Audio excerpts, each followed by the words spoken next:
growing up in the inner city, in the hood, dark skin, in the 90s, early 2000s, that shit was difficult. As a creative, I used to be like, nah, I'm just doing this for myself. I am, but I want to connect. Creating from an authentic space. Yeah. That authenticity is automatically relates you to the people in your environment. And how do people who are like-minded know you like-minded if you're not expressing? It's impossible. This is my message to you. Your energy is infinite. Your energy. Yo, welcome to Living Good with Dom. On this episode, we are blessed to have an artist whose voice is a breath of fresh air in the music industry. Hailing from Irvington, New Jersey, we're talking about none other than Moruf. Yes, sir. That's me. A true storyteller who's been putting on for the culture with soulful, introspective bars and a style that's all his own. When you press play on his music, you're not hearing songs, you're entering a world that's raw, poetic, and deeply connected to the human experience. You might know him from his standout projects like Shades of Mood and Can't Blame the Youth, where he emerges heartful storytelling with beats that make you feel every line. Moruf's creativity extends beyond music into the visual space. His recent music video, Carrie James Marshall, directed by Joshua Kissy, is a masterpiece. It's a visual homage to the legendary artist, showcasing Moruf's commitment to culture and art, and providing once again that his vision is as much about the culture as it is about the craft. And then there's a Tiny Mike Raps series on Instagrams, a fan favorite, one of my favorites. Love. Here, Moruf delivers raw, intimate freestyles into a tiny microphone, offering a direct line into his creative process. It's this kind of innovation that sets him apart as an artist who's not just making music, but building a movement. Moruf's music is a vibe. His presence is soulful, and his journey is one we're here to celebrate. We're giving him his flowers because he's earned them. Wow. Plain and simple, Moruf, welcome to the show. Damn, niggas got me in my feelings before I said a word. Thank you, my brother. G. Thank you. Yeah, I had to do it. I was like, man, and think about this podcast. I've been thinking about how to properly give people the platform they deserve. You feel me? Yeah, appreciate I met you, and we were in the same ecosystem back in New York. Yeah, Brooklyn. Yeah, back in Brooklyn. Yeah, you feel me? Yeah. And now we both on the West Coast. Yeah. And I'm just like, Full circle. full circle. You feel me? Living Good with Dom, like to help you go from just living okay to living good. You know what I mean? I think this brother has life wisdoms and actions behind his plans that has put you in a position where you're musically on a level where I think a lot of cats admire and I admire and where some cats want to be. So what's up, G? How's life going? Life is going good, man. Day's going great. I can't complain. All is well. A year in LA. It's a year now? It's a year. And that shit went by mad fast. So I'm just grateful because I remember the conversations of like, I'm about to quit my gig, or having a conversation with wifey like, how you feel about dipping? And she was ready to get the hell up out of Long Island. Oh, she's ready? She was like, oh, for sure. Okay. Oh, so before y'all moved to Cali, y'all in Long Island? So I'm originally from Jersey, got married. Regina was like, I'm not moving to Jersey. Where's she from? She's from Long Island. Okay. So shout out to grandma. Her grandmother was like, you know, this could be a starter home, family home. Joe, just come out here. Beautiful. So it was a blessing. So it was out there for 5 years. So that 5-year period was, Nova came about. Shout out to my daughter and Tiny Mike Raps project and the album that will be dropping next year. So it was that time period in which it was hibernation a little bit. Okay. Like I needed to be away from Jersey. Yeah. It led me here. Well, what's your slice of Jersey like? I've never been to Irvington. Okay. Like, so what's Irvington like? What for you? What was the vibe growing? I know everybody got different slice of life. I feel like to break it down in the best way, everyone says that Jersey is New York's little brother, right? Okay, respect. Irvington is Newark's little brother. I know Newark. Yeah. I know Newark. Everyone knows Newark. So okay. This is the thing. If you're from Jersey, you're already an underdog to New York. Understood. Like I gotta prove myself. If you from Irvington, now you gotta prove yourself to Newark. Yeah. Oh, you got two leads. So it's just like that underdog-esque energy that I didn't realize that I moved out here. Like it's innate. It's who I am. Yeah. Like of feeling the need and not the need to like of acceptance, but the need to like, I gotta prove myself, like, you know, like the work is not done.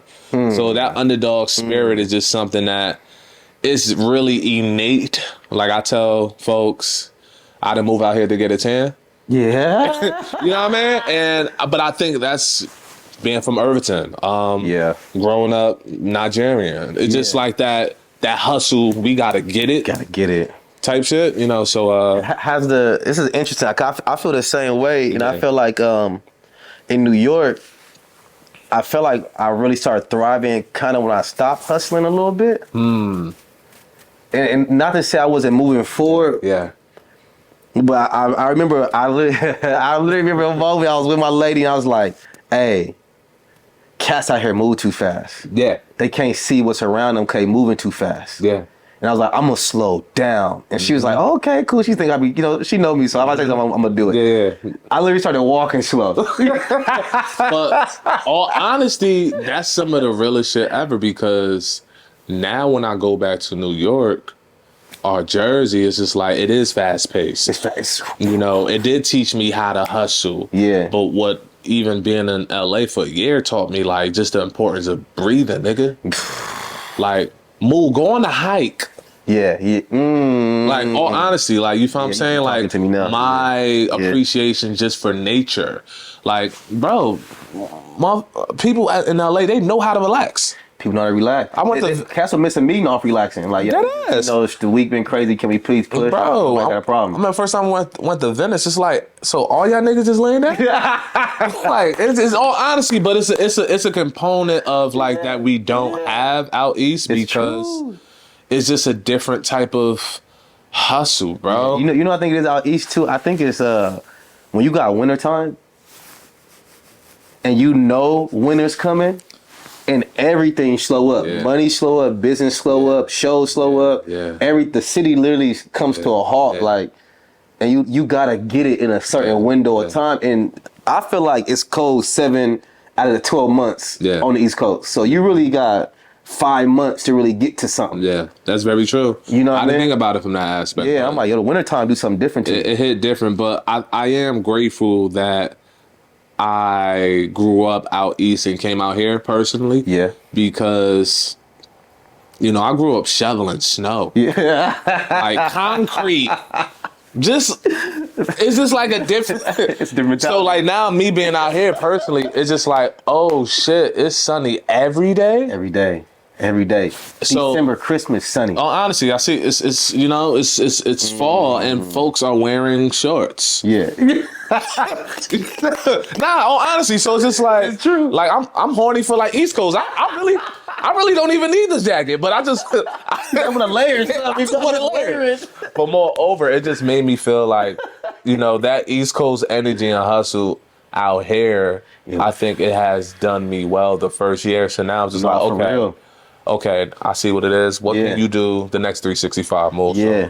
I feel like East Coast cats gotta live on the West Coast, or should experience the West Coast. Vice versa. And West Coast cats should experience the East Coast. It's so different. I'm born in San Diego. San Diego gotta be one of the most chillest spaces. Yeah. Peaceful spaces. It makes sense why you the type of, you know, your energy. Yeah. It's Dago. I'm from it's like, right, we chill, the beach is there. Yeah. Even the hood is like more calmer, you feel me? Yeah. It's just like, it's a chill spot. Like, yeah. But when I moved to the East Coast, I had to like, hold on, I had to learn. How was that shift for you? Coming from Sandy to you know, I got put into a beautiful pocket of community at Howard University. Okay. And then particularly DC. Okay. You know, you got Howard University that's in DC, but you got DC community. Yeah. You feel me?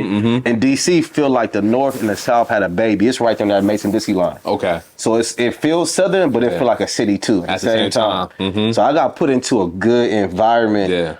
Moving to New York though, that was like yo, Cass is moving. Yo, and I used to be the dean of a high school in right between Brownsville and East New York, Brooklyn. Okay. So, you know, Mike Tyson just fought a couple days ago. That's like his neighborhood. You feel me? Shout out to Mike. You feel me? Yeah. Get it how you live. Get it how you live, Mike. I'll just leave it at that. Yeah, you like that? Yeah. But the pace was so fast, homie. It was so fast. And I was trying to keep up, and I was trying to keep up with the students, because the students' mindset was, first of all, I popped into a spot. It was like a continuation school, right? Okay. all I heard was blood, blood, blood, blood. I'm like, am I back in Cali?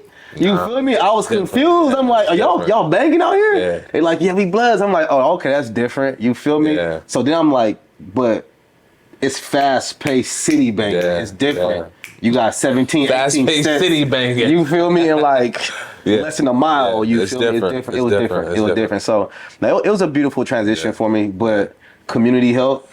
Shout out to You community. feel me? The C-word. the artistic community really helped. Yeah. And that's why I think I'm excited to talk to you today. Cause I'm like, I know the project you put out. You feel me? Yeah.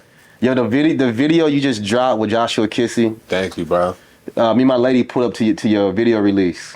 Thank you. I rap. Yeah. Shout out to Rep Club. Yeah. Fam. That was a gorgeous body of work. Thank you, bro. That was a Thank gorgeous you, man. body. And I love how you really embody Carrie James Marshall. I'm saying her name correctly, right? Yeah. His Name, excuse me. Yeah, I love how you embodied Yeah. a temperature and a mood. You feel me? Yeah. Especially, you know, you a chocolate skinned brother. You feel me? Respectfully. Yeah. Shout out to my dark skin niggas. They used to call us black and now we chocolate. It's kind of crazy how I'm just, you know what I mean? But proceed. I'm just, but nah. Yeah, and it's like the way you was like repping your whole entire phenotype. Like, yo, I'm proud. Yeah. You feel me? It's important, bro. It's like, it's funny. You know, I could joke about it now, but not dead ass. He's a color. Come on, but I was just having a conversation. Then I go back to what you're saying. I was just having a conversation with one of my good friends. Growing up in the inner city, in the hood, dark skin, in the 90s, early 2000s, that shit was difficult. Yo, that was John B. era. My nigga. Y'all niggas, well, maybe because the eyes, you light brown, little, so you like in the family of the niggas. Yeah, I get it. But all honesty, that shit was difficult. And like, imagine being black and niggas is like isolating you, ostracizing you. Oh, see, see that perspective I don't have. It's kind of crazy. Yeah. And like the first person to compliment my skin wasn't even black.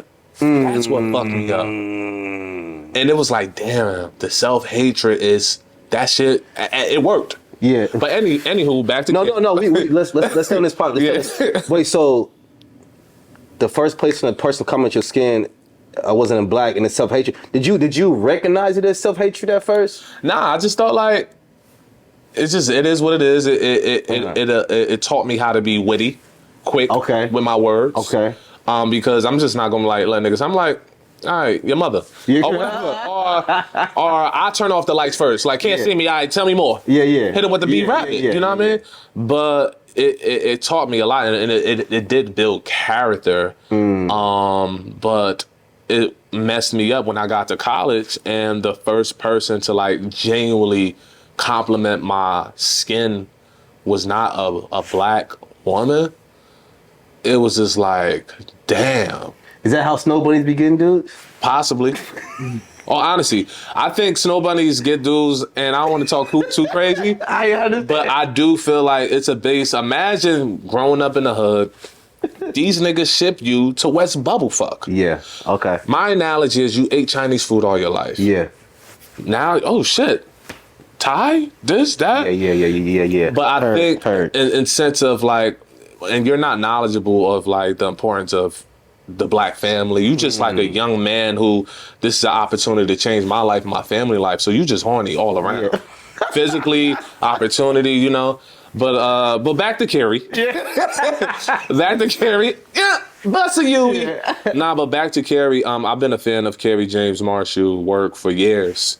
I thought Carrie James Marshall was a woman. It's a dude, yeah. I'm familiar with his artwork, but I always thought it was a woman. It's a dude. So I remember I saw his work, and being a dark-skinned man, I just naturally attracted to it. So I was just like, let me do some research, did some research, learned about him. Then how it all came around, shout out to my brother Jesse Boykins, who produced the beat. Oh, he produced that beat? Yeah. I'm a big fan of Jesse. Jesse's one of the most talented people I know. One of the most talented. Who also he is the executive producer of the album that I'm dropping next year. So it's crazy. But moreover, Jesse texted me the beat, and this is when I was still in Long Island. Okay. And probably texted like It was probably like 1 a.m. East Coast, so it's probably like 12, 10 West. And I'm a night owl. Yeah, okay, and that was a time in which I'd just be in the car writing, because I couldn't really get my shit off. I didn't want to wake up Nova or Regina. So I was just in the car, and I just had the beat on loop. And it was like a creepy, it wasn't your regular beat. And that's what I loved about it. And I wrote a first verse, texted to him the next day. I texted him and Josh in a group chat. They was like, oh, nigga. That's it. Write another verse. That's it. I'm like, oh, boy. But shout out to your brothers that challenge you. Yeah. So I wrote another verse. Josh instantly said, I'm shooting the video. That was it. And it was just a conversation, even with the song, just like getting picked on, da-da-da, calling me Blackie, da-da-da, but only if you knew your shorty. That's, you know what I mean? So do you remember some of the bars? Damn, man, I'm nasty. I'm nasty. I'm horrible, bro. It's okay. Yeah. It's okay. But that's horrible. But it was just like, even like the last bar, it was just like more so like, only if you knew, like she liked them dark skin, like, and the song is actually a story of like me getting my Pokemon card stolen from me, and then That's funny. And it's a middle school, but then it diverts to like getting picked on and blah blah blah. And I just feel like it just made sense. Like, how can I, as a storyteller and a world builder, I'm like, what could I attach to this on a visual aspect? So I was like, I'm gonna name it Kerry James. That's dope. Then we just went from there, and I just thought it was important. Like, okay, how can we attach? Like, the video, I'm blue black. Yeah. So I'm just like, the name of the song is Kerry James Marshall. Kerry James Marshall is really known for his dark complexion, artworks. It just made sense. So to be able to do that at Rep Club, have Joshua there. Shout out to Def Sounds. Who's Def Sounds? Def Sounds, he narrated it. Okay. He narrated the event. cold. Great poet, great artist himself. And it was just a great opportunity as an artist and creative, because I could have just uploaded it on my IG and called it a day. But like I mentioned to you earlier before we was recording, this is the new luxury. Yeah. And I just felt the need, like, how can I always challenge myself, how can I bring more value to my art than just uploading it on the tool? Yeah. Because sometimes it could get lost, And that really separates you from the pack too. When you can go out on that whim and say, all right, I'm gonna like jump off this cliff and actually put some money into art, into experience. Money, time. You feel me? Favors. Time, favors, and go. I'm gonna gather my community. Yeah. Cause I think about art without the community around it.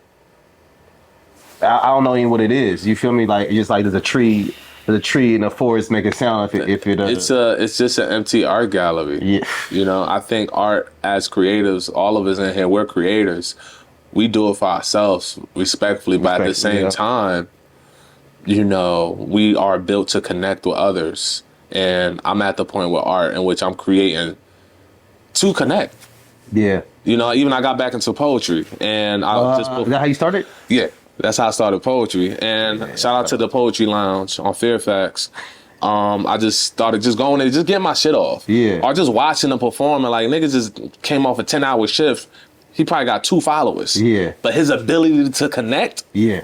Off the chain. And that's why I realized, as a creative, I used to be like, nah, I'm just doing this for myself. I am, but I want to connect. You want to connect. Like, we shooting this to connect. Yeah, it's the exchange. Because that's what feels good. It's like, okay, to make it, it's like layers that feel good. Yeah. To accomplish your mission, is like, oh, I did it. Yeah. Now to have your mission, enjoy, or even critique sometimes by somebody else, you're like, oh, how that made you feel? Yeah, and that's the synergy. That's cool. It's just like, I think that's what takes the art further. Like, you could create a piece and just leave it in the crib, right? Respectfully. Yeah, you can do that. Art, you know what I mean? And we have a bunch of those. Yeah, I got art in the crib right now. Nobody see. I said, art, you could create a piece and be like, you know what, I'm gonna do a gallery at the crib. Yeah, come pull up, y'all check it out. That's connecting, and I think that's what we need more of. You know, I think that's important, because if you creating from an authentic space, that authenticity is automatically relates you to the people in your environment. Naturally. So now they get to have a conversation about themselves through your work. Yes. They express words that they couldn't even put together. See an image of their thoughts. I be thinking that.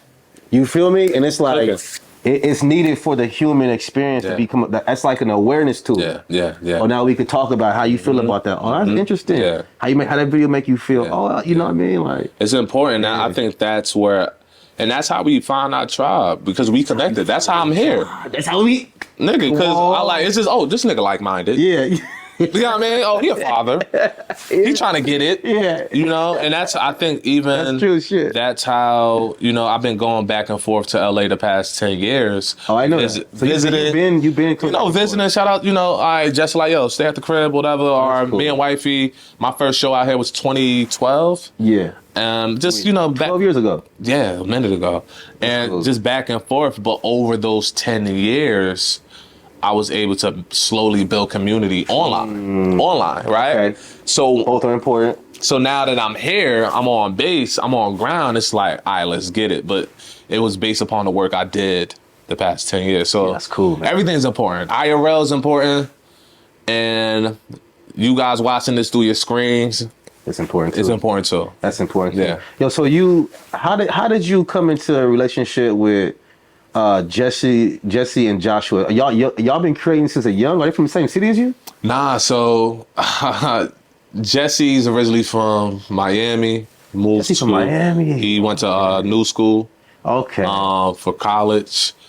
Josh is from the Bronx. Oh, he's from the Bronx. And I think it's just more so like the scene at the time. You know, there was for sure a scene. It was that. Yeah. That I would say 2011 to 2015 era that was really important for all of us. I agree. I would say before 2011, like damn near 2008. Yeah, I think I touched on 2012 or 11. It was already popping. Because I remember bringing ex-girlfriends to Jesse shows. Yeah. Shout out to wifey, gang. I love you. You already know. That's my nigga. But I remember that. You feel what I'm saying? So, but moreover, I was a fan of Jess, Mello. Mello X. Yeah, Mello X, my brother.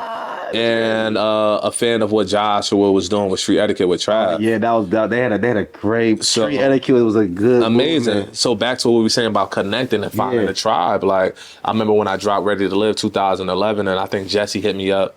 He came to the opening at SOBs. Mello was there. SOBs. So it was just like a time of, sometimes I think it's important as artists and creatives, it's our duty to create and share, because us sharing is throwing up the bat signal.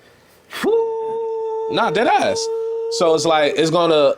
That's deep. Nah, it is. So I think me dropping this mixtape that I made on my mother's computer in Irvington... Nah, dead ass. In Irvington, New Jersey. I named it Ready to Live because my pops passed a year before. Okay. So that was my therapy. So just like, but that was my bat signal, and it attracted like certain homies, like, and it attracted my tribe now. So let's say 10 plus years later, we was just running around the city with the camera. Now we're shooting Kerry James Marshalls. Now we're shooting the busy videos. Now Jesse's really executive producing the songs. Yeah. The albums. That's cool. Mello's on it. I don't want to talk too much about it. You know what I mean? But it's just... There's a couple people in here who are going to be really excited when they hear these names. Nah, but it's all honesty. Yeah, they'll be hyped. Honesty, as I look back and reminisce now, it's just like, damn, quiet as kept. That was practice. And we going to look back to this 10 years from now like this was practice too. I think about the election just happened. And amongst black community, I've been hearing, you gotta find your community now. You gotta find your community. Like, we see that we the only ones who really gonna care about our issues. Yeah. You feel me? And I think what you said was something that's so important is like, to find community, you also gotta create a vibration yourself. Important. You feel me? I think a lot of folks are trying to find community and are like lost. I'm like, how do I find my tribe? It's like, how'd your tribe find you? If you're not putting the signal out, the vibration out yourself, that could be anything, sharing your thoughts, your minds, your true opinion, your authentic fashion, your music, your song, then how do people who are like-minded know you like-minded if you're not expressing? It's impossible. I just left church, and shout out to Pastor. He was saying like... Shout out to Pastor. You know what I mean? He a real one. Yeah, that's cool. But he was saying something like, people be praying for community, but walk in the church, don't say nothing to nobody, then go home, then be like, damn, I need community. that's like praying for like an escape, right? And you in the middle of the ocean, that whole analogy, but you waiting on a big boat. Yeah, you ain't. But nigga, you had a paddle. Yeah, somebody came by, you ain't say hello. Type shit. So what made you think people, from your opinion, I know we just rapping. Yeah. What do you think about people, why folks may be in a space and not be able to say the hellos or be in their head? I think what is it? I'm gonna keep it a band. I think number one, niggas might just be a little anxious, anxiety. Niggas, who isn't scared of rejection? Yeah, that part. You know what I'm saying? It's the rejection. It's the rejection part. It's the rejection. Even as a creative and creating content and sharing it, I used to be overthinking like, these niggas gonna fuck with it? Yeah. Oh, honestly. But I have to realize, for me to progress, there has to be an element of an ego death. And what I mean by that is, what is the mission? To progress, right? Yeah. Am I gonna allow what the fuck these other niggas think who are not paying my bills? Come on now. Praying for me. Assisting me to detour me from the mission? Yeah. So I'm still, I've worked on it and I'm still working. It's a daily decision, but it's just like, daily decision. You gotta wake up every day like, oh, damn. Because some days I don't want to be with the tiny man like, hey, it's Mookie. Some days or some weeks I'm just like, I'm on vibes. Yeah, like, I don't feel like being extra right now. I don't feel like being extra right now, but other times it's just like, I know. What you mean? But also the mission is like, I know the mission. I know I have the opportunity to kick down doors that were slammed in my parents' face. Dead ass. Like I have the opportunity, so it's just like, get over yourself, nigga. Get over yourself. You know what I mean? Get over yourself. But it's just like, I think back to your question is, who isn't scared of rejection? And people just don't. We're in a day and age in which it's so digital now. Dead ass niggas don't know how to just chat. Yeah. So whether it, but it's just, I think once we continue to get over ourselves, and that's when true progress. And I'm not speaking from a guru aspect, but it's speaking just from me taking these baby steps. That's how I got out to LA, because just. All right, I'm gonna quit my gig. Fuck. Just had a baby. Ooh, that's a big step, G. Baby steps. All right, I'm gonna tap into Web3. Oh shit, that shit was life changing. Oh shit, I'm gonna try things. But all of this was very uncomfortable. Yeah. Yo, Web3. Yeah. Shout out to Web3. Yeah. Life changing. Yo, I think Web3 taught us a lot. Yeah. I think Web3 taught us a lot about, you don't need a machine, you need community. You don't need marketing, you need value offers. Yeah.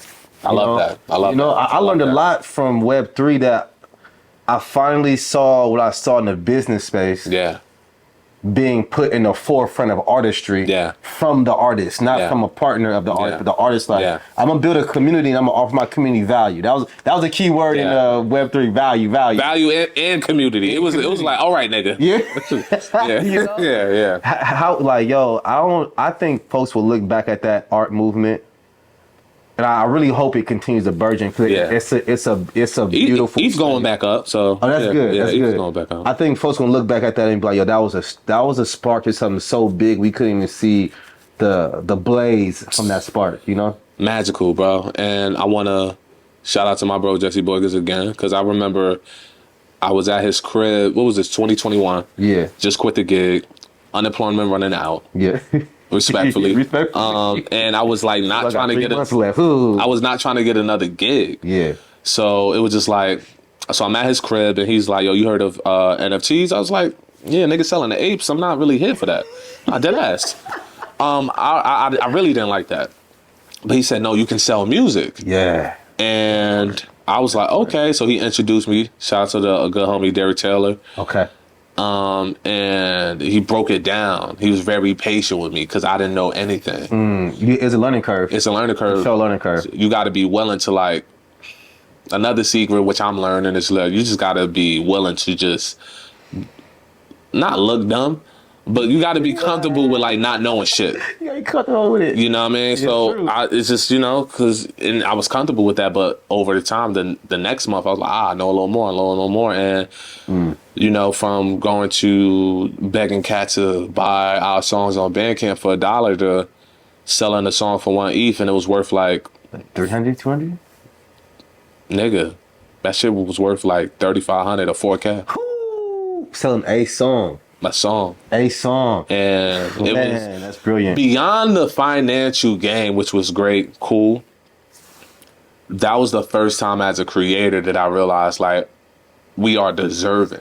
Like we deserve, because I think for so long as creators we scrape the ground just to get it in. But it's like, nah, like I deserve this shit. You deserve it. We deserve it. And you know, I put value on myself. I understood the importance. I've been building community for years in Irvington, out here, other states, other countries. But I think Web3, it allowed me to really notice like the importance of community, or just pulling up for the homie.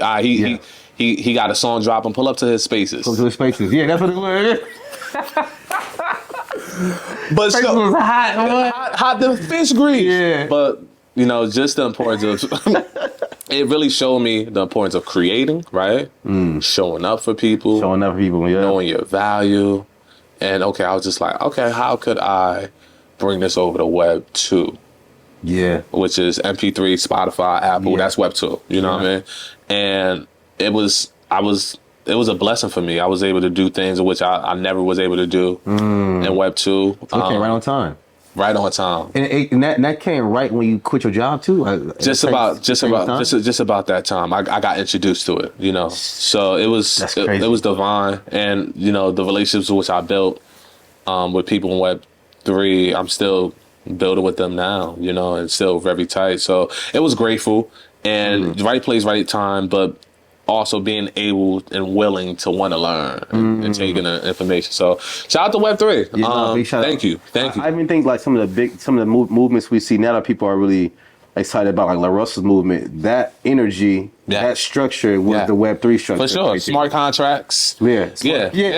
All of it. And it really, it's just like, how can we take that much more ownership? And I think that's what it comes down to. So now being in Web3, having success in there, building relationships, now asking myself taking a break from Web3 just to gather my thoughts, because it was a lot of fucking energy. Having to be on your phone like, yeah, let's go.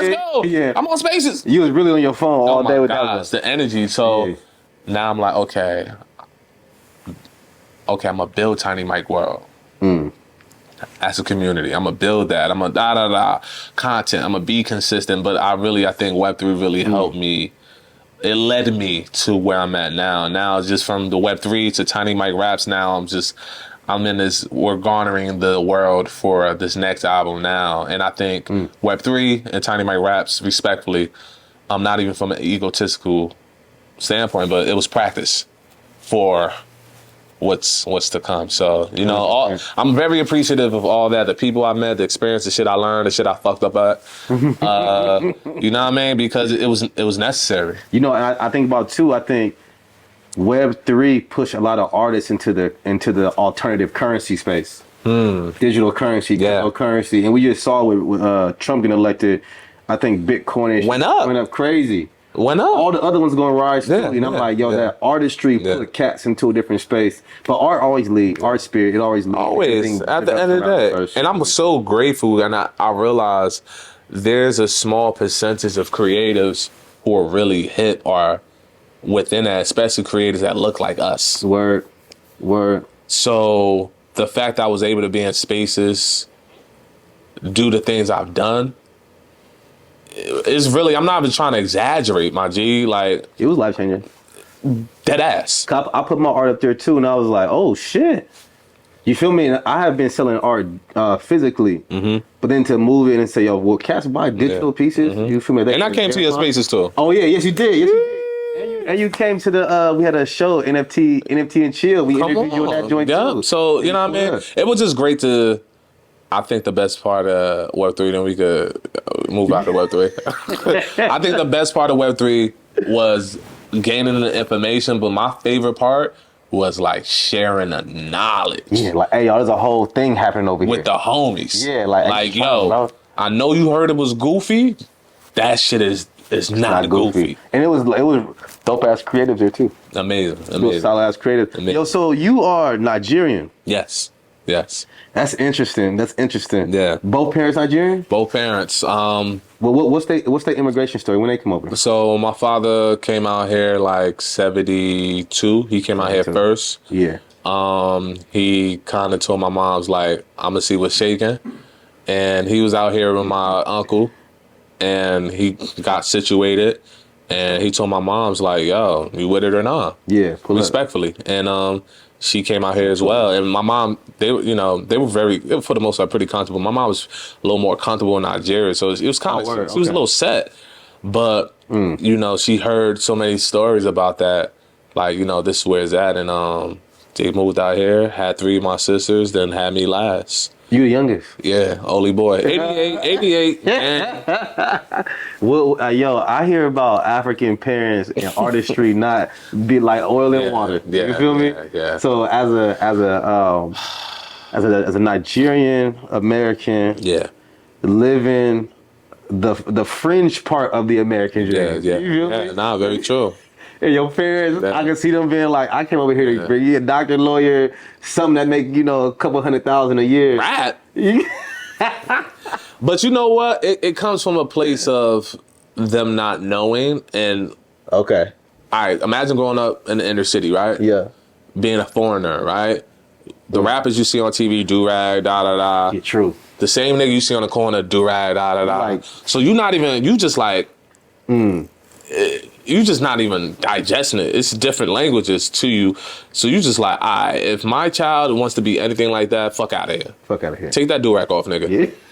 Like, honestly. And I think for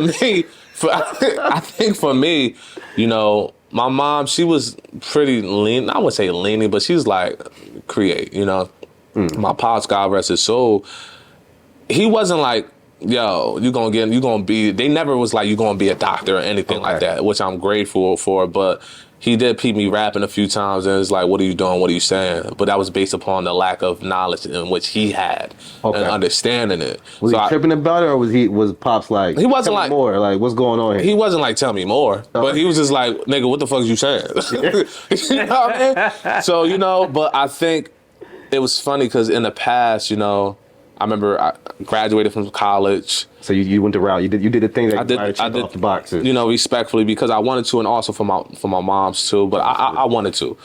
I graduated and started working at a boutique. Okay. So my mom like, what the fuck? Like, you got a degree? You got a degree? You working at a boutique? You rigging up clothes? Yeah, shout out to Syndicated, but that taught me how to curate events, how to garner people, because they knew Moruf kind of popping in the city. How to garner people. They trusted me. So that taught me how to curate, build community. Okay. That taught me how to get into merchandising, LOE, and stuff like that. LOE? LOE, that's love over everything. Oh, I'm a little ashy. But that's my nonprofit that me and my brother Kennedy created. That's cool. In my mom's basement. Just love over everything. That was a time in which Our Future, ASAP, it was all these movements. And I was like, I grew up in the hood, but I ain't hood. Yeah. Yeah. I'm not really Our Future-y. Yeah. And it was that middle ground. I'm more like of a native tongue. I see that. I feel that. Type of individual, and like LOE, love over everything. I was just a chant that we did at shows, and it became merchandise, and now we do these back to school events every August with the mayor of Irvington. That's cool. Yeah, so you still do it? Still do it. I'm gonna holler at you on some. You please do. Yeah, that's super dope. Yeah. So but it's something in which that's super cool. And I'm also trying to figure out a way to bring it out here. Yeah. There's ways. You know what I'm saying? Yeah. So we're gonna talk. Yeah, there's ways. That's you need. Yeah. But yeah, so it's just funny. Like over time, I was trying to do the music thing, but now I think my family, they get it so much more now, and they're actually proud. What was the hump that got them to get it? I think a lot of creators go through that where it's like, whoever, a business folk, like, I want my family to find value in my lifestyle. I'm not out here just wild, but I got a plan. Like, what was the part that pushed me over that edge? I think for me, You know, like I said, my pops passed 2010. Me, Appreciate that. no, I appreciate that. Me, them seeing the passion. Like, all right, this nigga really fuck with this shit. Like he going hard. He going hard. And also, hard. it's just like, all right, it's been 10 years. Yeah, he's still going hard. He's still going hard. He's still at it. He ain't stopping. He's not stopping. And also, me attempted to get these suited jobs and being miserable. I think, you know, it was 1 year, I think, when I had my own personal ego death, and I think that was the first time my mom really saw me like, damn, like, oh, this is not him. that sacrifice may not be worth the sacrifice for him. Yeah, and it's just like, I don't know what type of time he on, but like this suited shit, I could tell is not him. And I think I was going through my eternal battle of like wanting to please, but also coming to the realization like, all right, nigga, you gonna be who you are for the rest of your life. Boy, You're not gonna turn 30 and be like, oh, I need a suit. Yeah. I thought is that who you? Oh, it's like, no, this same is mission. who you are. It's who you are. So I had to have that ego death, come to the realization. I had to let go of the old version of myself or the expectations that I created that other people might have. And I think once I did that, slowly but surely I started to let go more and more. I was still working a gig, but I needed that for myself. Now I'm at the gig realizing like, all right, you're in the fucking matrix. You know you're not supposed to be here, nigga. Oh, honestly. Red pill, blue pill. What you gonna do? Purple, nigga. You know what I mean?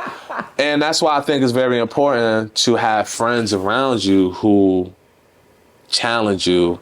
And that's why, you know, my friendship with my brothers Joshua and Jesse run deep because, you know, these niggas been, they've been 100% artists for like 10 plus years. Yeah, they have. You feel what I'm saying? Oh. And I've been a part-time rapper, dropping shades of more. Yeah. Working. It's nothing wrong with that at all.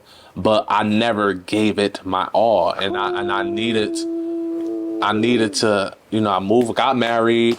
Now I'm in Long Island, working in Queens. I worked with mentally challenged youth and adults for like 10 years. Oh, wow. And Jesse called me one day and was like, yo, I just got off the president at the time of Def Jam. He's like, what's up with Moruf? Like, where's he at? And this was, I was in the in-between period, like, and it's like 20. Your dream was checking for you. And shout out to my brother Jess, just like calling me, checking me, like, nigga, what's up? What are you doing? And, you know, him and like, I'm gonna call you every day. Yeah. I'm gonna call you every day. Like, give me 6 months. Yeah. This is like 2020. Oh, this kind of recently. It's 2020. Yeah. The year before I quit my gig, he's like, I'm gonna call you every day. I'm like, all right, nigga, call me on FaceTime. All right, right at 16. All right. Spit it, bang on me. Yeah. Call me the next day. But it really was like, he know I had my local accolades. I did what I did, Shades and Mood. He killed it, but he needs to break this plexiglass that's over his head. And I needed to fall back in love with the shit. And he challenged me. My brothers challenged me.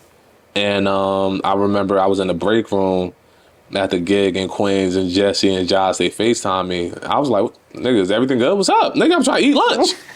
And they was like, yo, when you gonna quit your job? I'm thinking these niggas drunk. Cause the Nigerian in me, it's like, I need a job, even if it's paying me shit. Yeah. Just in my mind. Like, I need a job. Just that. And I was just like, nah, y'all bugging. But over time, I thought they was tripping. And they was just like, bro, you got to, like, you never gave it your all. You never gave it your all. And this was 3 years ago. And they challenged me. And that's why I say it's if you take anything from this interview, I think it's very important that you have people around you who challenge you. And it's beyond Jesse and Josh. Shout out to my brother Wells, my brother Chitty, Chad, all my groomsmen, every nigga that was in my wedding, Saki, call out, oh yeah, all my brothers, my wife, nigga. Yeah. You know what I'm saying? My mother. You know what I mean? Even looking back, it's like I look back and see my mom, like, I'm like, Mom, you took a risk. You could have stayed in Nigeria. Yeah, that's a big risk too. That's a big risk. So for me, I'm looking at that like, okay, graduated, cool. But like, do you have it in you? Do you have? And that's when I started really building my relationship more with God. Even more. My father was Muslim. He went to Mecca. My mom's Christian. So I always had spirituality within the house. But as a man, I was just like, I have to lean in. So that's when I really started to build on faith. And I had to really like, can you do it? And it was just, and 3 years later, I'm in LA. Yeah. For the most part. Yeah. Tell me how building your relationship with God helped you find the power or the what was that? How did that play? Because I think that's important. I could cry on some Steve Harvey Pharrell shit right now. But all honesty, it's interesting because I think it reached a point of time for me in which I was leaning on man more than God. I was dependent on man more than God. And I realized to be a creative and be in this field, you have to have a level of faith that doesn't make any sense. Yeah, it's real faith. It's like, yeah, it's a deeper level of faith. I think about business entrepreneurs and creators having they are the most faithful people. You got to, because you could look at your account like, damn. Or like, how can I make it beyond a financial, even your ability? Am I able? Am I able? And I think for me, continuing to like just reach that point, like, let me read these verses my mom been texting me. Yeah. Honestly. Yeah. Or even my own actions, like dad, kind of looking back, like, yo, God saves me in so many situations. Like I could have been a different nigga. Yeah. Whether it's people which I was dealing with, partners, places I shouldn't been, and he covered me. So I feel as though for me, it's just like me doing what I'm doing now. For me, it's beyond like trying to show like I'm an ill rapper or I'm an ill creative. Shout out to some jazz playing. You already know what we're talking about. LOE, Moruf vibe. Beyond just trying to prove, it's on some mission. It's mission based. For me, it's purpose based. Yeah. I feel as though I'm here to share my light, collaborate, build, learn, and show niggas that you could be from Irvington or not yet, whatever. But but it's deeper than just trying to be an ill rapper. Rapping is the medium for the spirit, especially. Bro, it's just one of the fires on the stove. Yeah, you feel what I'm saying? So I just think. But back to your question, I'm sorry, I'm going back and forth. But it's all good, perfect. I think, building my relationship with God has changed my life for the better. And I'm grateful, especially being a man and a husband and a father. You need that foundation to lead a family. And you just can't be leaning on yourself. And I'm grateful, because my father, he was praying every day. My mom, even I stayed with her when I had this business trip. 2 weeks ago, I stayed at my mom's crib, and she's a prayer warrior. Yeah. Nigga, it's 2 a.m. She up. Ma, why are you praying? That's just who she is. and it's just like, that's just who she is. And as I'm becoming an adult, a father, a parent, a husband, I understand why she does. And it's just like, you just need that, we need some type of leadership as humans and guidance. That's it. We can't depend on our understanding. Structure. Structure, you know what I mean? And it's real. It's like spiritual structure. It hit different. It hit different. It's not like a bag motive. It's just like my biggest motivation, King, is the spiritual guidance. Yeah. Right? Ancestral guidance. Understood. Realizing like we really have opportunities that our ancestors could not dream of. Literally. Like to them, they'd be like, "Oh, this nigga Oprah." Yeah, he Oprah. Like, honestly, it's regular. Yeah, that's so. It's crazy you say that. I've been trying to figure out this. You help me process something right now because. When I dropped the podcast, I sent some of my family. Yeah. Yo, I'm so proud of you. And I'm like, it's calm. Yeah, you know what I mean? I don't think I'm like recognizing what it means to them. We're like, yo, I could tap into a YouTube and watch you do something that you prepared. That's a like in the studio in your home. Like, you feel me? It's like the initiative. I didn't know how big it was going to be, but I think about you talking about our ancestors, or even our living elders being like, yo, my folks, a good portion of my folks grew up sharecropping. So for the son of their brother to be like, oh, Dom got a show. You feel me? It's like, yo, some of my family was in the field still. You know what I mean? Back by force. By force, Yeah. So that's what I'm saying. Like, we have opportunities, those who came before us. So like spiritual guidance, ancestral guidance, and the last one I say is like we fathers. Them babies. The conversation we had, like, you want your son to see you maneuvering. I really do. I want Nova to see, like, damn, daddy really like living his dream. Like, he's not fearful of believing in his thoughts and manifesting it. That's the real faith. Action. All honesty, it's just like, think about it. I think about, my mom, my father, they came out here, they had that. They had to have jobs. They probably didn't want to. Over time, they elevated. My supervisor, Pops was the same. But, we are living our dreams. Yeah. Quiet as kept. No, quiet as kept. I had that realization the other day. I'm like, I'm literally living in it.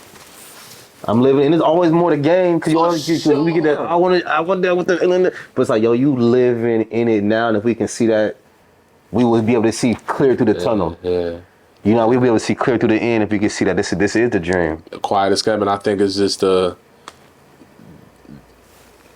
something it's just that continuous gratitude. Yeah.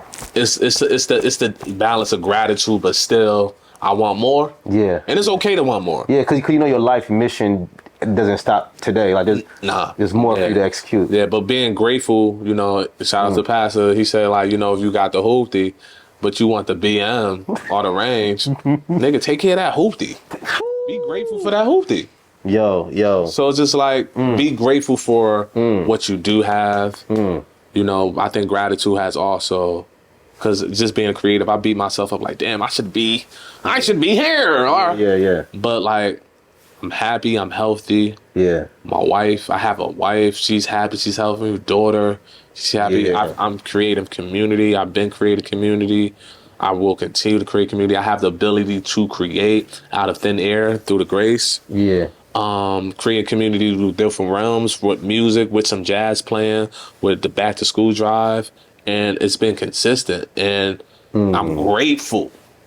So I think as I continue to be grateful, God's gonna be like, all right, this nigga grateful, all right, better take this. Boy, yeah. You know what I mean? Good story of the shit you got. Rather than being like, oh. I get it, I get the frustration, but we just got to just continue to be grateful, and I think that's what, man. It's crazy. I got up yesterday morning with the fam. 6:30, gotta clean the walls. Wow. You feel the me? walls? The walls. Oh. Clean. I'm talking about butter. Wait, let's pause, nigga. This nigga said I was mopping the ceiling. Yeah, listen. Yo. I was looking at the house, I'm like, okay. Yeah. I'm not a homebody per se, but when I like being home, I like being in extremely clean spaces. Yeah. I feel like the intention is more pure in the crib when it's clean. You feel me? So I got up, I've been walking through the crib, baby here, feel me, careers is doing what careers is doing, up and up. And I'm like, yo, the walls, you should look cleaner than this. You feel me? I knew we had to clean the floors. We got a dog be outside, we be outside, whoop-de-whoop. But I'm like, yo, the walls in the window sills used to be cleaner than this. Like, so I was like, yo, I'm gonna get up and like take care of this home. I'm right now. I'm in deep belief in the action of getting. We rent now, right? But I'm in the deep action of like, yo, I'm ready for a home that's ours, that we can tear shit down, break it up, rebuild it. Yeah. Some land we can make grass when we want to, do whatever we want to with it, right? I'm like, that ain't gonna come if you're not taking care of this home in the most excellent way you possibly can. That's gonna show the Most High, you respect what was given to you. You feel me? Gratitude. Yeah. So I really been taking, but yeah, I got to your point. Nah. You said I literally got and watched the wall yesterday. I was like, yo, the walls, let this shit used to be clean. I want a fly ass, clean ass crib, and like baseboards. You feel me? Windowsills, like just the. That's that energy, bro. Yeah. And you know what I mean? It's all perspective too. It just you start, moving different. And I realized when I started to think like that, we deserve. I think Web3 probably was the seed for me too. Like, damn, we deserve. And I think this is also, I'm giving a little gem. This is also like the motive of the album. It's really based upon like niggas like nice shit too. Yeah. And it's okay. And it's okay. Because I used to feel like. Yeah, I hear you already. I used to come from a place of like, I don't want to be vain, nigga. Yeah. But also, I was thinking like a college student. Shout out to my wife who like slapped me up virtually. It was just like, nigga, like, no, nigga. That's not going in the kitchen. This is not a dorm room, nigga. Nigga, put that photo in a frame. Yeah. Yeah. And it's just like that small elevation of like, yo, I'm deserving. Because for so long, especially growing in the city or whatever, we had no choice but to what's the term I'm looking for? We had to like make do with what we had. Yeah. That's how we became so creative. Yeah, that's some real shit. You know what I mean? But at the same time, I'm reaching this point in my life like, yo, if I feel like wifey worked hard and I want to take her out and not have to worry about, let me check this chase. Yeah. I don't, or it don't have to be like, I want to buy her car tomorrow. It just could be like, I want to go on a vacation, not stress. I want to make sure, I want to just send moms this. And it's, I think this album, it's more so me coming to the realization. I think the past 3 years I've been coming to the realization, and I think it plays part with why I'm here. And you have to just continue to speak life and move towards that energy, type shit. So. You literally gotta speak life into the thing you want. I mean, sometimes. Right now, I've been making myself very aware when I'm in a scarcity mindset or like an abundant mindset. Yeah. And I'm like, if I'm in a scarcity mindset about something, I literally will say the opposite shit or do the opposite shit. I'm desperate. Yeah, I'm like, oh, yo, homie, like, oh man, I wanna, I think I wanna get this thing for the household, Yeah. Like, and it might be necessity shit sometimes. I'm like, I'm looking at the thing, right? But I see the different qualities of the thing. And I'm like, oh, that one cheap. Yeah. That'd be like, whoa. Uh-huh. Whoa, that's the energy you want to invite into your life right now? Type shit. I'm like, yo, even if you got the money, to be myself, but yo, if you got the money to buy that thing that you know is going to last and bring the most quality in your home, that's going to reverberate more quality. Yeah. That's going to reverberate more of what you need at the standard you need. So you got to buy this shit 3 years later. You feel me? Exactly. But I be having to like psych my mind out of it a little bit. I'm like, yo, cool. Like the cheap thing, bro. Like, don't, Nigga, I'm the same way. I used to be the father from Everybody Hate Chris. Like, all honesty. And I'm like, I got that foreign energy. Like, yo, we gonna make do. But my father was more so like, yo, buy the Fruit Loops. Yeah. My mom's was like, get the fruit circles. But what I learned from my father and me and my sis Sha, we always say like, just that element of like, you gotta enjoy this shit, yourself. Man. It's that balance in that dance. And it's the balance. Something which Jess and Josh told me was like, or just homies in general, like even moving to LA, it's like you paying for. It might be a little more pricey than certain areas. Yeah. It's pricey everywhere, but it's like you paying for like the peace of mind. And I remember niggas was talking like that. I'm like, it's true. I get it. Like I said, to be able to go hiking, just nature. You really pay for quality of life. It's doing something to my spirit. Yeah. It's having me. Cali kid right now. It's having me think a little different. And me thinking different is not altering my thoughts, and I'm executing differently based upon. So it's just like, it goes back to like, yo, we deserve, and it's okay. It's okay. It's okay. It's okay. Yeah, I had to get out the cycle. I had to get into the cycle and actually treat myself good too, like treating me good, not treating just the family good. Yeah. I was good on like, okay, wife, You feel me? Baby, do this for the lady. And I'm like, but Dom, like, how you feed yourself? You feel me? Yeah, that should change my game when I put more energy into me. Like, when did you? I just want to hear from your perspective. Yeah. When did you come to the realization of that for yourself? Like, damn, I need to feed myself. I think it was right before the baby happened. Right before the baby happened. I'm like, I started feeling like a little more burnt out. Yeah. A little more, yeah. You know what it was? It's like when I'm walking around the house with an attitude, you feel me? Like, nigga, I'm pregnant. Yeah. Like, I'm like, yo, I'm walking around like a little on edge. I'm like, yeah, what's going on? I'm like, I'm not feeling fulfilled. Also, that came down to my energy too. Cause I want to see the people around me do well. Yeah. You feel me? Yeah. Even if I make one step up, I'm like, turn right back around. Let me help you up. Yeah, I had to stop that too. I just thought, yo, get to your goal, Dom. You feel me?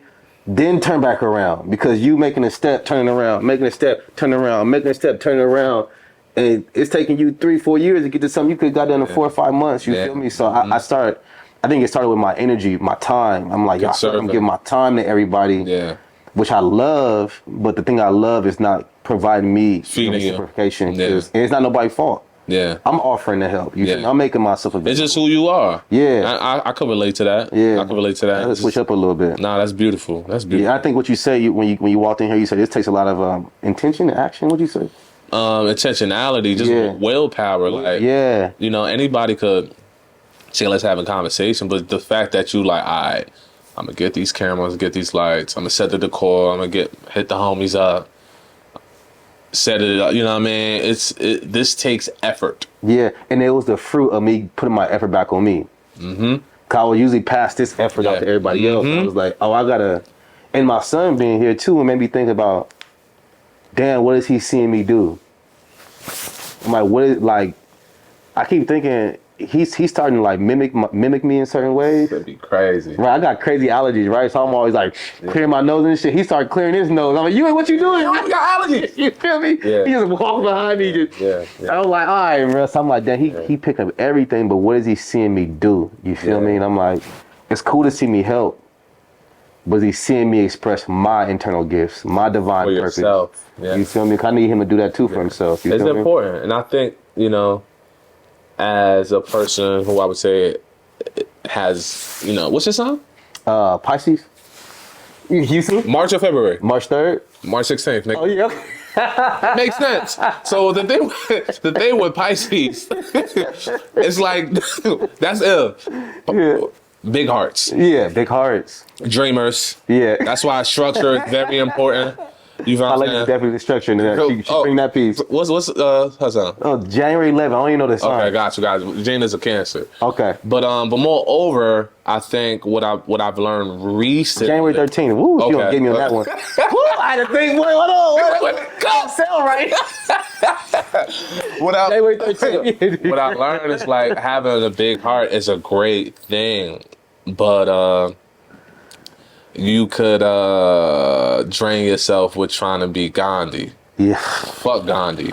Heard. Somebody else. I hear you. You know what I'm saying? Yeah. I hear you. We already know. Yeah, do your research. You already know. But you could drain yourself with trying to be the peacekeeper, trying to help everyone. You know, and I've come to situations in which I felt very drained. That's how I was feeling. And you know, so I think it's a learning situation, and now you just got to learn to dance. You learn to dance. So and now look where we at now. You know what I mean? I remember coming here and I know, right?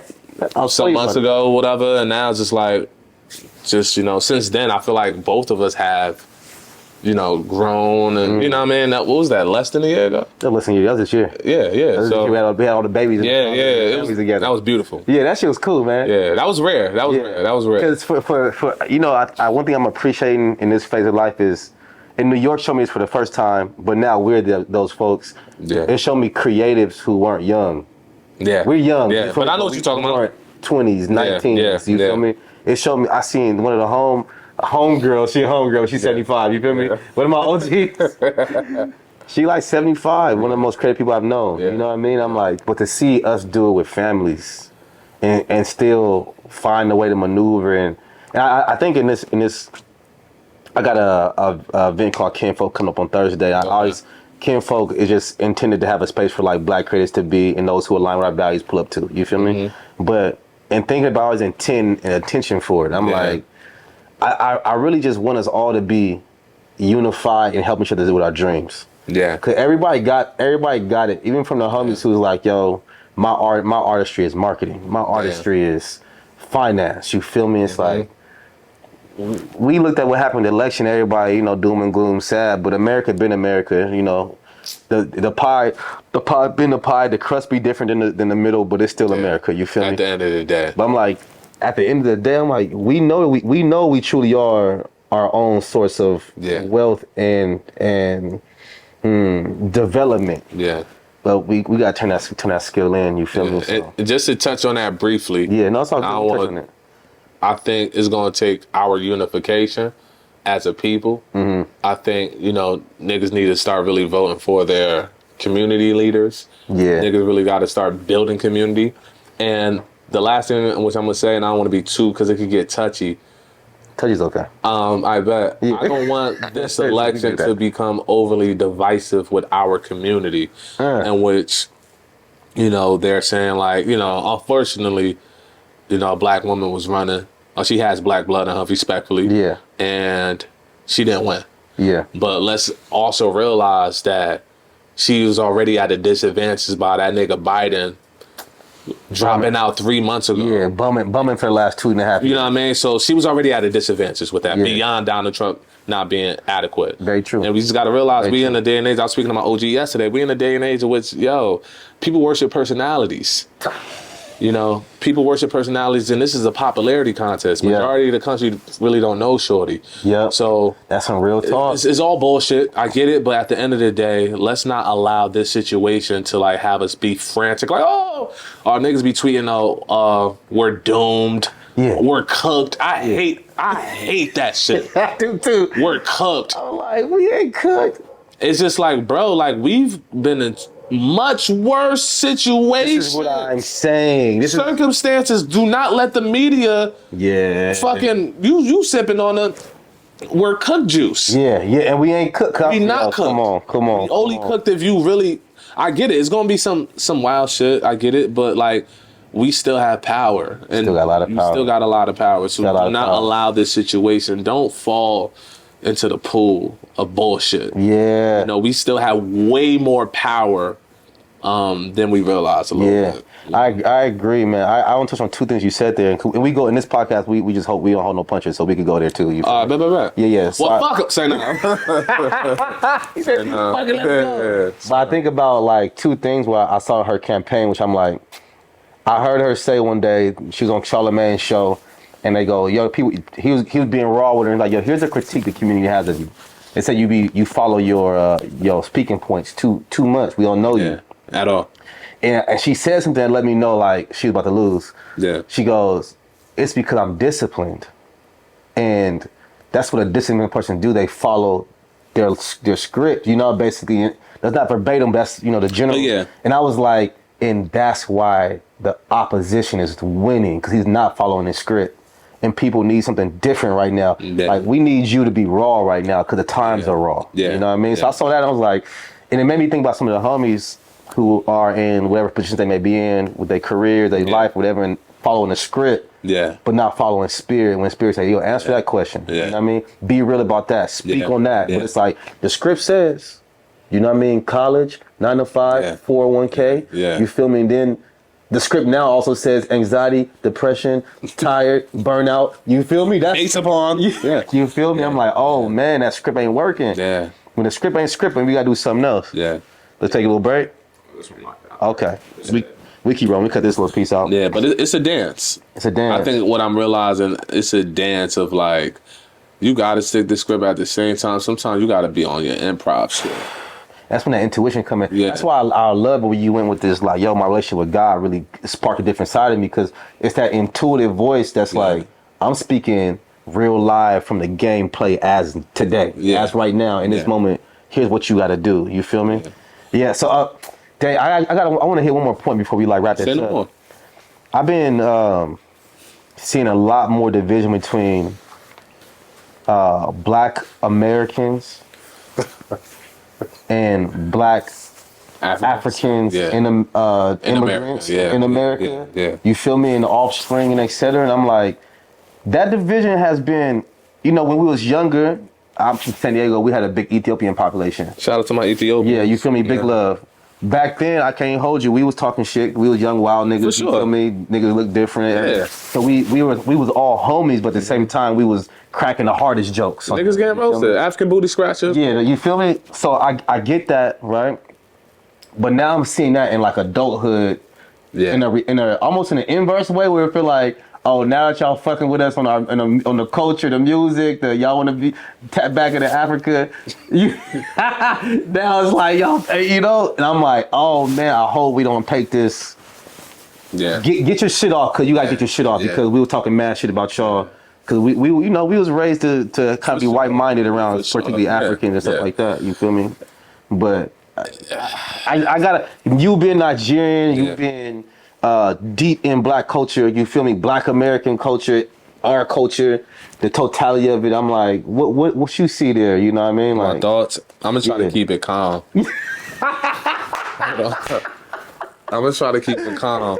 But I really feel like, damn, it took Black History. I mean, it took Black Panther to drop for niggas to want to fuck with niggas. Ooh. That's one. That was just the opener. Yeah. Just joking. But also, I think the deeper stab cut is, damn, that shit really worked. Dividing and conquering. It really worked. Like, it kind of really worked a little bit. And I think that's the saddest part. Even back to the point of growing up in the hood and niggas like, oh, Black, the African booty scratch. Like, nigga, only if you knew. We of the same kin. Yeah. And I think, you know, growing up in a Nigerian household, you know, my mom telling me stories of coming out here and niggas being like, oh, you got marks on your face, or coworkers. You got marks on your face? What the fuck is that? Oh, you stink. Oh, what the fuck you eating? That's based upon ignorance. That's based upon lack of knowledge. You know, and I think, you know, African and foreigners, like I say, it's like me coming to LA now being like, you know, oh shit, it's opportunity. You know, this is a new land for me, so I'm taking advantage. And I think some individuals in the 80s or 70s who like, these African niggas are taking our jobs, or the jobs that we won't take. And that's kind of what, you know, respectfully, shout out to my Indians, they're doing now. A lot of foreigners, you know, they working at Dunkin' Donuts now. They owning them bitches, the gas stations. You know, it's just a different system, and I think it's very deep. It's very deep. It's an element of system, and now Africans, from my knowledge, they're just like, oh, now y'all fucking with us. Yeah. Word. I'm still having a booty scratcher. Yeah. But I think the bigger picture is like, let's not allow this to be a divisive. Because the sad thing is like, let's not fight each other in the midst of this. Not in the midst of this, yeah. You know, it's a deeper, the op is not us. Yeah, and the op is the same for both of us. Yeah, at the end of the day, and like I said, it worked, but now we have the opportunity to be open, educate each other. And I'm saying, and I think it's beautiful, and I did make a joke like it took Black Panther. Maybe it did. You know what I mean? But now I am seeing people be like, yo, I'm about to go to Ghana. Yeah. I'm about to go to Nigeria. Yeah. Afrobeat being the number one. Who would have thought? Who would have thunk it? I would have thunk. I think Afrobeat is a beautiful bridge. It's like that first bridge. You feel me? Especially if you don't have too much African liberation, Pan-Africanism in your mindset. Yeah. And you can be like, yo, they vibing like we vibe. At the end of the day, we wanted the same. So I think rather than my fellow Africans who were born in Africa to be bitter, or the, you know, people who Africans that were born here or whatever, be like, you know, Africa not my home. Yeah. Atlanta is, or whatever. Do your research. I like that one. You got that bar a couple of times. Do your research. Do your research, because do your research. That is home. That is home. Maybe it's not home to you or your grandfather or your great grandmother, but your great go back more. It's home. You know, it's home. And I think for anybody, if you have that sense of bitterness or angst in your heart, let's say for the fellow Africans, they probably still feel better, like, fuck these niggas. It doesn't feed you. It kills you. Like, you know how it is, and once you hold a grudge on somebody, that shit, it eats you up more than it eats them up. That's true. And it just kind of and I think we just gotta, I think God is love. The whole, and it's tough, but it's just like we gotta move with love with this and more love and understanding because we not the op. We not the op. We are not the op, and I think this is a time for understanding, rather than trying to point fingers, trying to blame niggas. Or, you know, talk about trauma. Because I could be like, yo, fuck these niggas. They call me Blackie. Yeah. Ah, you know what I mean? But it's just like, damn, niggas was ignorant. Niggas was ignorant. And then I'll be like, it was so much self-hate running through his week. So much, bro. If you really think about it, that's why I said it's deep, bro. It's so deep. It is so deep. You know, like, you know, Africans praising white gods. You know, it's deep. It's so deep. When, you know, it's yo, that's why I say they did such an immaculate job. Yeah. And I don't even want to say immaculate because immaculate sounds like it's a connotation of positivity. Yeah. It was horrific. Yeah. How great it worked. They were immaculate at being horrific. They were immaculate at being horrific. Yeah, they were. It's crazy. And how they divided but I think we are the generation to educate and love rather than just continue that cycle of, you know, like, you know, it's necessary for us to come together now beyond the Trump situation. Everyone just wants to be understood and loved, and I just think with low forgiveness and just kind of realizing, you know, not everyone's gonna understand it. Some niggas gonna be like, well, fuck them. Yeah. This is gonna be some people who were born in Africa like fuck them. There's gonna be some people who were born here like fuck them. It's just like you can only grab those who want to understand and want to learn. But the more of the story, I get it. It is tough, and not it is what it is. That's a horrible way to end it. But it's just like, you know, it's tough. It is what it is. The more of the story, we are not each other's ops. That's it. We are not each other's ops. That's it. You know, and I think once we come to the realization of that, you know, we all can learn from each other. That's it. We all can learn from each other. Yeah. Moruf. Yeah. It's an honor to be sitting here with you. This was a good ass comment. I ain't gonna hold you. This was alright. It's an honor.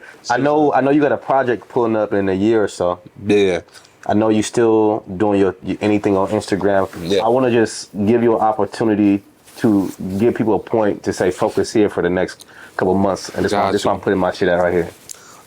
So I'm planning on dropping this album first quarter. Yeah. Oh, cool. First quarter, second quarter of 2025. It's the album. I haven't dropped a full length album. Ooh. I've been excited for the full length albums these days. in a while. Yeah, it's time. In years. So I probably, respectfully, I got away with like a decade of just finessing it. So it's you know, but I think this is a great introduction of Moruf. Also been developing some jazz playing. We got collaborations, events coming up. LOE, working on a few things as well. And just follow me on my socials, MORUF88, Moruf88, and I'll keep you updated there. But appreciations. And first of all, lastly, thank you for this. Yeah. For creating this. My honor. Dialogue. Yeah. it's more powerful than ever. So thank you for creating this space, brother. Thank you. And like Moruf said, we gotta learn from each other. You know what I mean? Yeah. Like, life can really be amazing. Life can be great, but it's gonna take these in real life moments where we can sit down, talk real life about things that we going through and moving through, and then be open to learning the wisdoms from all sides. You feel me? Bro, thank you. I appreciate you. Likewise, Ken. Come on. Peace. What you thought? Bless up. Bless up. Peace.